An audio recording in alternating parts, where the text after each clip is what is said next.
Okay, so let's try that again. I was having some trouble with my phone doing recordings. So I actually trained for a while, not realizing it wasn't filming. So she's probably a little further along than she would have been before. And I'm using a mixture of dog food and treats because we're going to go through a lot of treats with this exercise. So one of the very important, so I'm using the smaller dog bed just because I'm out in my training building and I didn't want to carry that big heavy bed all the way from my house to here. So one of the important pieces of this exercise is actually holding her away from her dog bed because we want her to think of her dog bed as like the party mat. So my goal for today is to get her staying on the mat for 30 minutes while I may be doing dishes, folding laundry, maybe while working out. This cue is several different pieces of obedience. It's go to your place, lay down, stay. But it's also, each piece has different levels of difficulty. Like go to your place could be, how far am I sending her? Am I sending her from a couple feet away, 6 feet away, 10 feet away? Am I sending her off from another level of the house? Am I sending her past distractions like kids and other dogs? Or am I sending her in an empty room? The same thing for the staying part.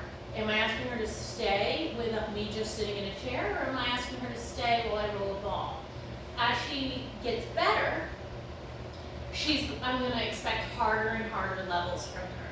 So in the beginning, I want her to understand when she hears the word place to go there, and then I want her to down and stay there on just a single word. Place.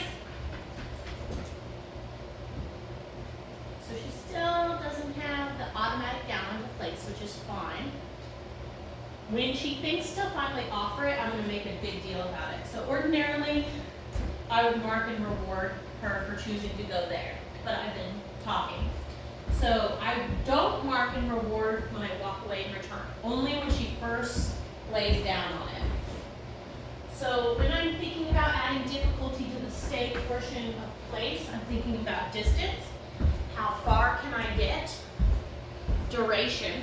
How long can she hold it? Right? The goal for today is 30 minutes. Distraction. What distractions can be going on while she's being successful? Can somebody knock at the door? Can my son have a friend come over? Can I throw her ball?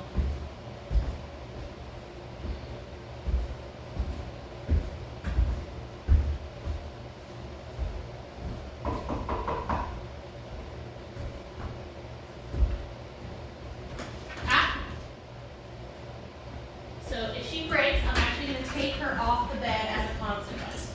So at is going to basically mean, whoops, that's why you lost the reward.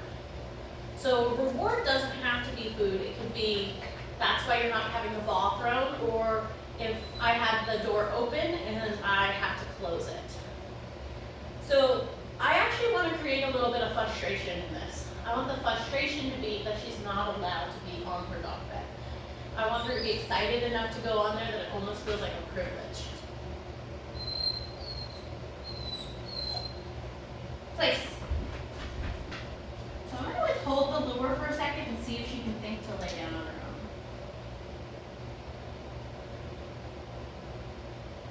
Place. Now I'm going to lure. Yes.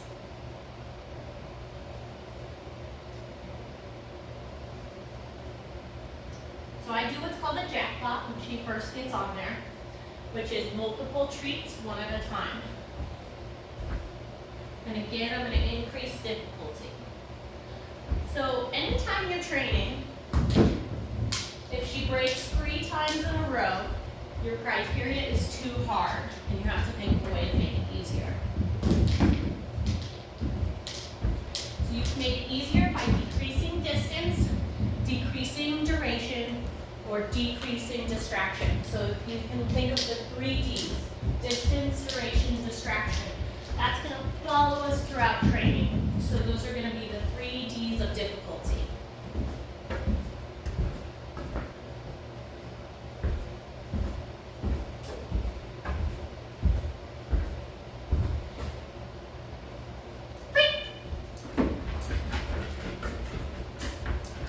notice I don't let her go back there right away. I almost want her to be like, she likes this toy. This is called Wobbler. We put treats in it, and they get to roll it around, push it with their paws. And she likes to push things with her paws, even her ball. Place.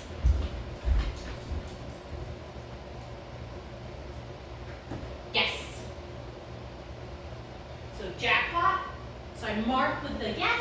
The second those elbows hit the bed, then I do a little jackpot. Then I start increasing difficulty again. So she broke with the door. So I'm going to start there.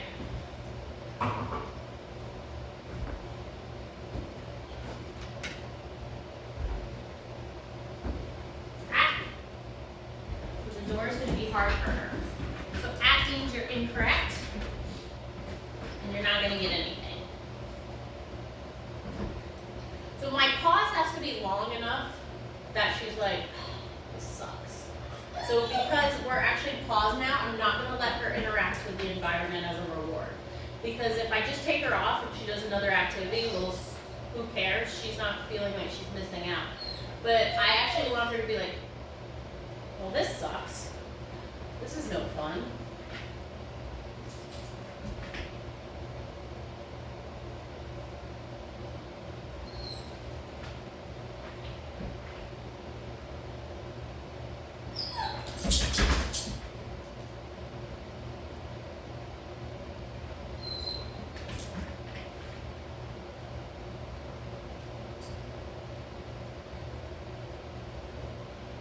Place. Good.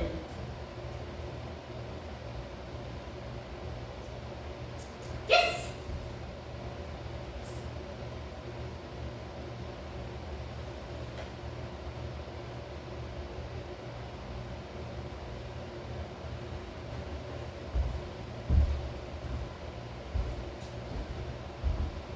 I'm going to restock my treats real quick.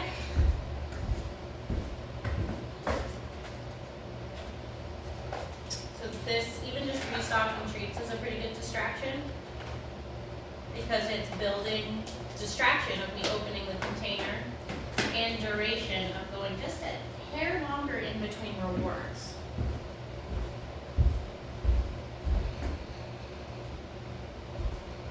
So I don't go right back to the hardest level that made her break. I'm going to build up to it. And pretty consistently, it's the doorknob. The door. So the last couple of place. So I don't reward if broken place. Yes. I have to go back and do something else. So pretty consistently, it's this door. Yes. That's causing her to break. She really likes playing outside here. Place.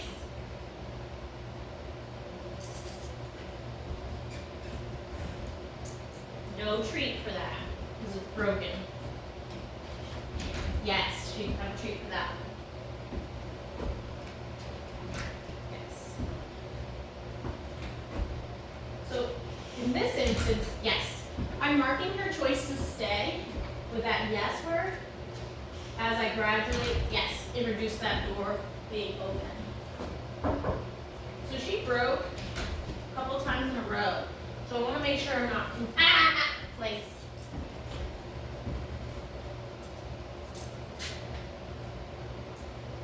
Continually making it harder.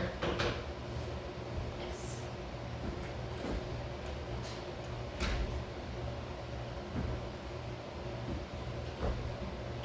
She's kind of telling me what level she has of self-control right now. Which I'm very close.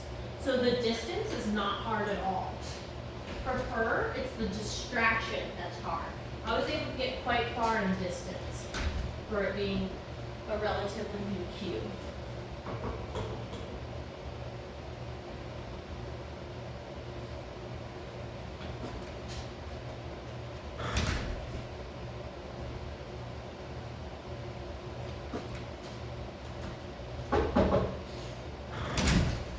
So I'm just being slightly more aggressive with the door.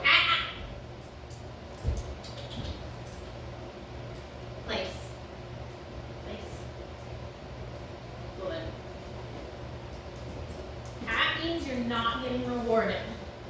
So once I open the door and close the door, I can reward her for that, but she's not getting rewarded from fixing her break. I don't want her to think, well, if it's been 30 minutes in between treats, all I should have to do is break, lay back down, and they're gonna bring me a treat. Place.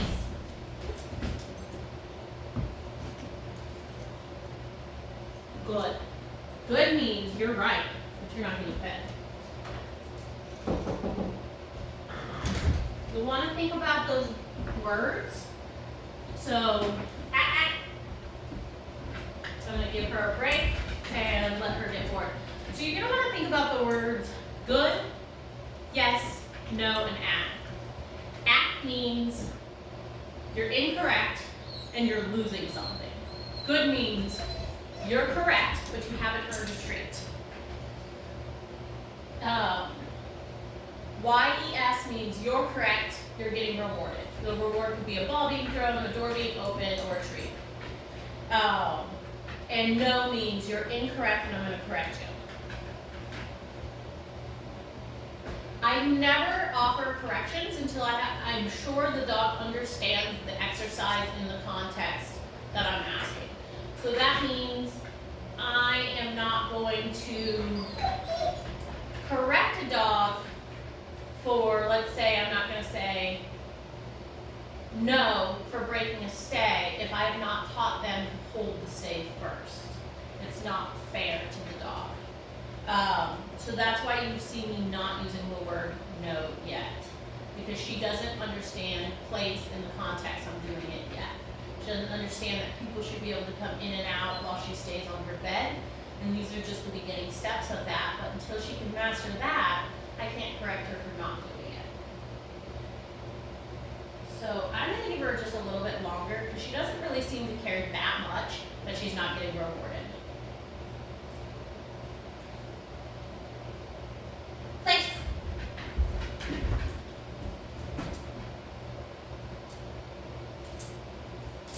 So I'm using a little bit of collar pressure, yes, to get that down. And her front feet are hanging off, so I'm going to scoot her back. Yes. So I marked her attempt and then fed her for position.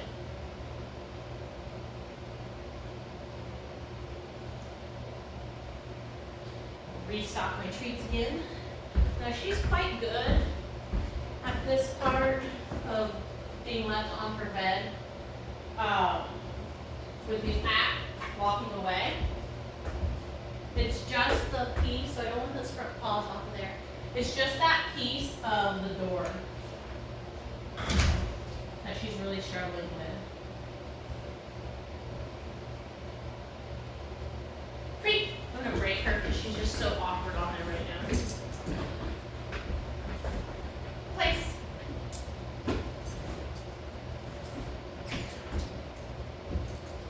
So I'm using my body there. I'm trying to reset her to get on there more. Place. So see the leash pressure? Place. That's going to come into play more later. And I'm going to feed her so it's more convenient to be on there properly. Place.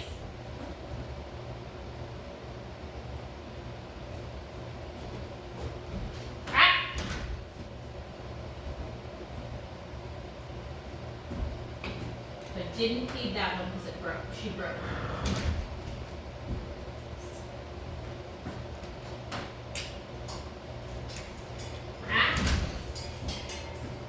Place. Good. Place. See that leash pressure? That's going to come into play later. So when I'm using leash pressure, slack is part of the reward. So when she's correct, I don't pull. And I'm just using your orange flat collar right now. Place.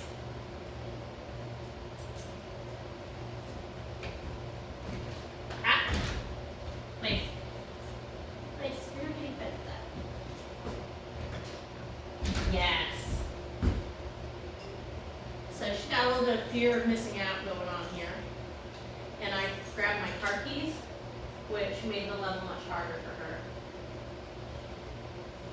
Right? Because dogs learn everything through anticipation, so she thinks I'm going somewhere.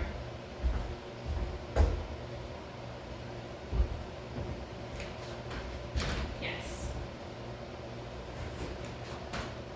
Yes. I'm gonna go back and make it really easy again.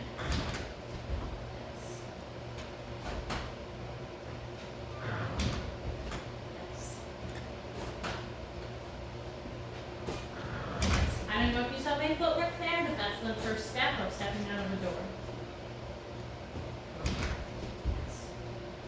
I'm starting to, place.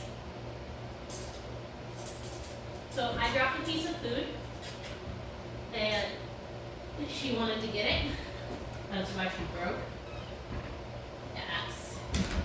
So I marked her there, which I don't usually mark every open. And the reason I marked her there is because she was having a hard time holding it when I went to leave that time and I saw her make the choice.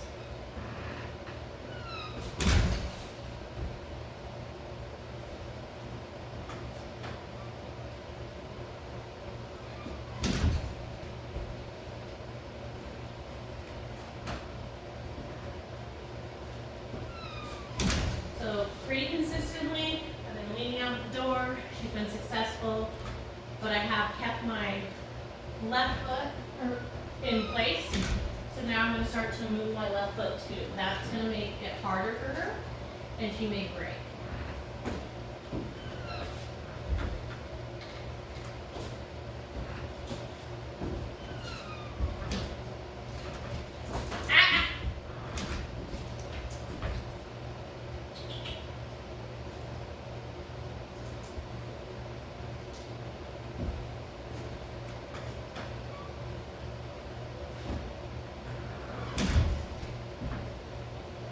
So I'm resetting her.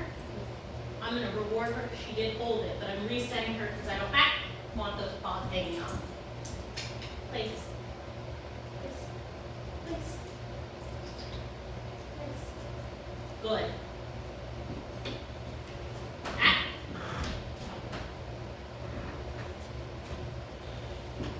Yes. So just watch how I feed her.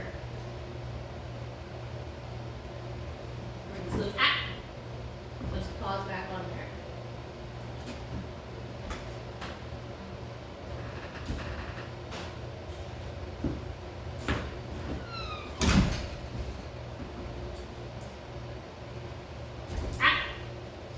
Place. Place.